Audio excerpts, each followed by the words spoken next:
This is Darcy's ramble, I guess, just on the same subject because I'm still finding it quite fascinating. And if I ever do develop a comedy routine, it's definitely going to include this because I just have to say that the number of people in any given week or month that I run into who feel the need to explain Jesus to me, or Satan, or biology, or some other stupid thing, as though that was my problem. If only I had Jesus.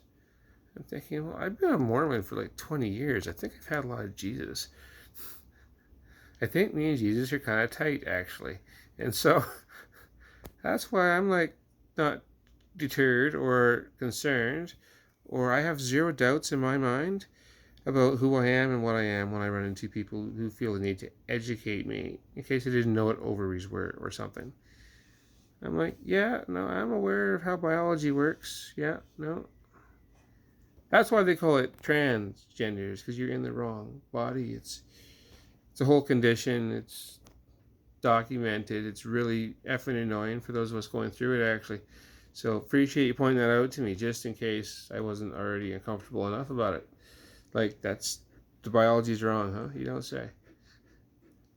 And then, or it'll be like, they have to explain why Satan is the reverse of God or something and part of creation.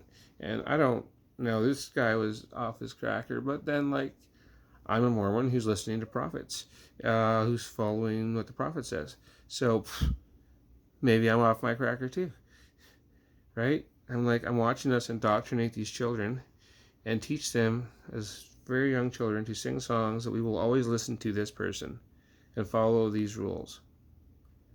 I'm like, you know, if I did that at school, I would be charged with indoctrination. It's like, yeah, there are certain things teachers are not allowed to ask you to do. Just saying. Indoctrination is a scary thing. And I'm watching us do this to these children, and I'm thinking, I'm singing these songs too. I love the hymns. I love the feelings of the gospel. I'm always analyzing my membership in the church and how I actually feel. And I'm watching us sit around in a circle and we're sharing life experiences or whatever. And I'm like, oh, what's everybody getting out of this? Because if you haven't felt the Spirit, if you haven't seen those miracles happen, well, what's in it for you? I'm like, well, they're all together. They're all sharing their feelings. They're all supporting each other. They're all uplifting one another. And, at the end of the day, all of us knows that eventually we're going to die.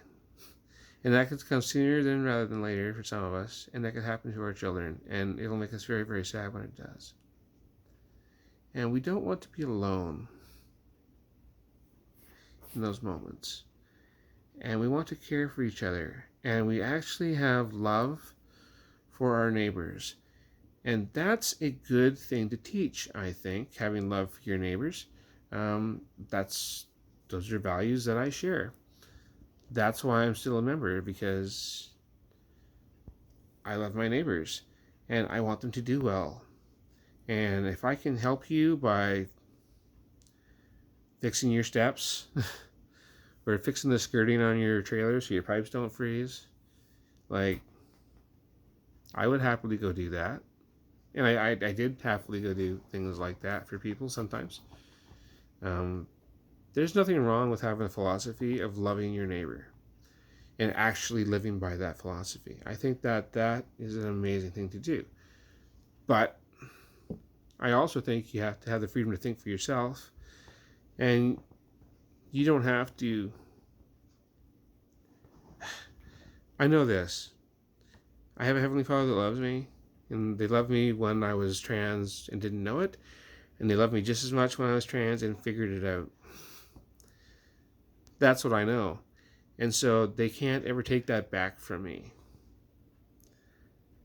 That's a treasure that's mine. So I'm just going to keep that treasure and be there. And that's how I live my existence. I am the lesson just by being there. Anyway, Darci's Corner, Ramble. It's been a day. Peace.